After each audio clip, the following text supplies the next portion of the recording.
সবাই চলে আসলাম আপনাদের মাঝে নতুন আরেকটি ভিডিও নিয়ে। আজকের ভিডিওটি হচ্ছে নতুন ছাগল খামারি ভাইদের জন্য খুবই গুরুত্বপূর্ণ একটি ভিডিও। সবাই পুরো ভিডিওটি মনোযোগ সহকারে দেখবেন, আশা করি আপনারা এখান থেকে অনেক কিছু শিখতে পারবেন। বর্তমানে বর্ষার মৌসুম আসতেছে, অতিরিক্ত বৃষ্টি হচ্ছে এবং বর্ষার নতুন পানি আসছে। এই সময় যারা ছাগল ছেড়ে দিয়ে খাওয়াচ্ছেন, ছাগল ছেড়ে দিয়ে পালন করছেন, আমি আপনাদেরকে একটু সতর্ক করে দেব, আপনারা একটু সতর্ক থাকবেন। কারণ এই সময় স্যাঁতসেঁতে পরিবেশের কারণে ছাগলের প্রচুর পরিমাণে কৃমি হয় এবং ছাগলের পিপিআর রোগ হওয়ার সম্ভাবনা থাকে। এই জন্য আপনারা অবশ্যই ছাগলকে ছেড়ে দিয়ে ঘাস খাওয়ানোর ক্ষেত্রে একটু সতর্কতা অবলম্বন করবেন। কৃমিনাশক খাওয়াবেন, পিপিআরে ভ্যাকসিন দিবেন। কারণ আপনার একটা ছাগলে যদি পিপিআর হয়ে যায়, তাহলে আপনার খামারে কিন্তু প্রত্যেকটা ছাগলে পিপিআর হওয়ার সম্ভাবনা থাকে। পাশাপাশি আপনার ছাগলে যদি কৃমি হয়ে যায়, ছাগল রোগা হয়ে যাবে। এই বর্ষার মৌসুমে ছাগল রোগা হয়ে যাওয়া মানে কিন্তু ছাগল মারা যাওয়া। এই জন্য আপনারা সবাই সতর্ক থাকবেন। আপনারা আপনার ছাগলদের প্রত্যেকটা ছাগলকে কৃমিনাশক দিয়ে দিবেন এখন। পাশাপাশি যেহেতু বর্ষার মৌসুম, এই সময় ছাগলকে পিপিআর ভ্যাকসিন দিবেন, এরপরে নিউমোনিয়ার ভ্যাকসিন দিবেন।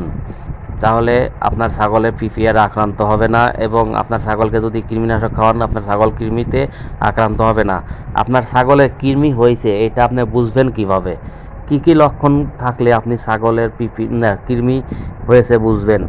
আপনার ছাগলের পেটে যদি কৃমি হয়, তাহলে ছাগল দিন দিন শুকিয়ে যাবে, ওজন কমিয়ে যাবে এবং ছাগলের খাবারের প্রতি রুচি কমে যাবে, দিন দিন একদম রোগা হয়ে যাবে। ছাগলের গায়ে উকুন হবে, পশম বড় বড় হয়ে যাবে।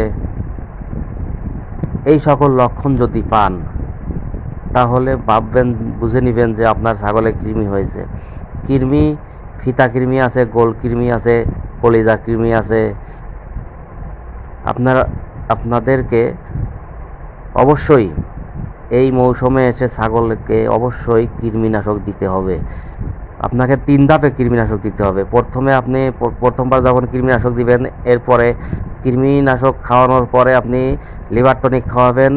এরপরে ক্যালসিয়াম, ভিটামিন এগুলো খাওয়ানোর পরে ঠিক 14 দিনের মাথায় আবার আপনি আর এক ডোজ দিবেন।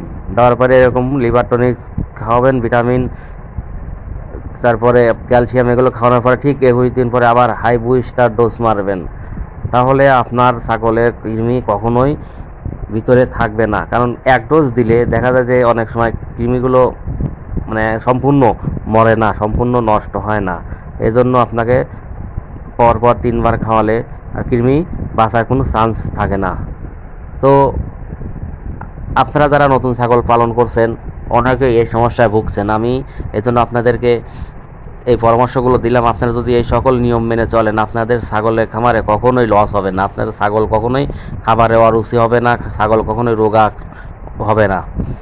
পাশাপাশি আপনি যদি পিপিআরে ভ্যাকসিন দেন, কারণ এই মৌসুমে ছাগলের পিপিআর হয় বেশি। এই বর্ষার মৌসুমে নতুন পানি আসতেছে, ঘাসে বৃষ্টি হওয়ার কারণে ঘাসে পোকামাকড় থাকতেছে।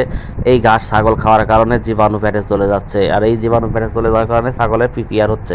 ছাগলের ঠান্ডা লাগছে, সর্দি কাশি হচ্ছে, বিভিন্ন রকম রোগে আক্রান্ত হচ্ছে। এই জন্য আপনারা সবাই সতর্ক থাকবেন, ছাগলকে বৃষ্টির পানিতে যেন না ভেজে সেদিক খেয়াল রাখবেন। পাশাপাশি ছাগলকে ভ্যাকসিন দিবেন।